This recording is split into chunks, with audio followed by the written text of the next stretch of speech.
আজকে আমি দেখাবো যে পাঁপড়ের তরকারি নিরামিষ সাধারণ কিছু উপকরণ দিয়ে, যেখানে পেঁয়াজ রসুন ছাড়া পাঁপড়ের তরকারি আমি রুনা রোজ করে রান্নাঘর থেকে।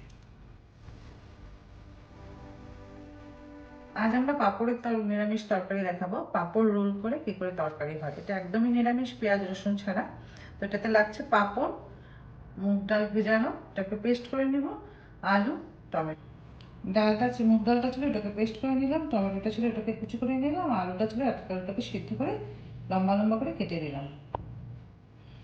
এখন আমি দেখাবো যে পাঁপড়টাকে কী করে রোল করে তরকারি করতে হয়। আমরা যে মুগ ডালটা পেস্ট করেছি ওটাতে একটু লবণ দিয়ে এরকম করে পাঁপড়টার মধ্যে এরকম করে পুরোটাকে এরকম দিয়ে দিতে হয়।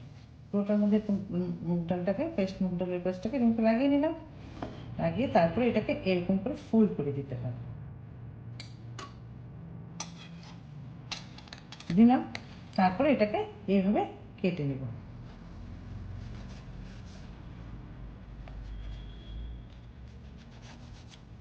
এরকম করে যতটা পাঁপড় লাগে ততটা এই সেম পদ্ধতিতে করে নিলেই হলো। এখন আমাদের তেলটা গরম হয়ে গেছে, কড়াতে তেল দিলাম সরষেটা, তেলটা গরম হওয়ার পরে এইভাবে পাঁপড়ের যে পিসগুলি ছিল এইভাবে আমরা ভেজে দিব।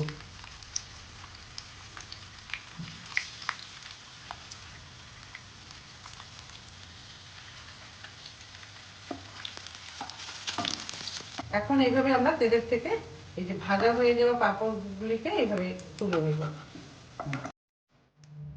এখন তেলে সাদা জিরা ফোড়ন দিয়ে তারপরে আমরা আলুটা সিদ্ধ করে রেখেছিলাম, আলুটাকে দিয়ে দেবো।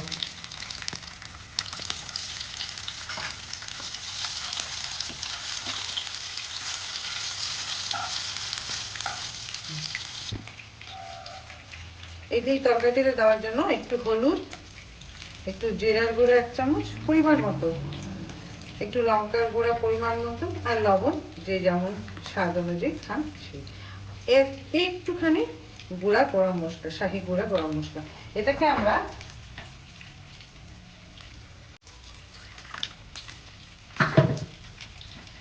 একটু পেস্ট করে নিলাম, কারণ গুঁড়া তো তেলে দিলে পুড়ে যেতে পারে মশলাটা, তাই একটু জল দিয়ে পেস্ট করে নিয়ে এই দুটার মধ্যে দিয়ে দিলাম, সঙ্গে টমেটোটাও দিয়ে দিলাম। মশলাটা কষানো হয়ে গেল, এখন আমি এটাতে জল দিয়ে দিলাম।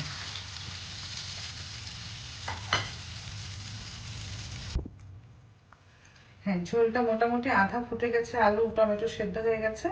এখন আমি পাঁপড়গুলো এইভাবে দিয়ে দিলাম, যে কোনো ডিম অমলেট করা হয় সেরকম করে দিয়ে দিলাম। তারপরে 1 মিনিট পরে এটাকে অফ করে দিব, হয়ে গেল তরকারি।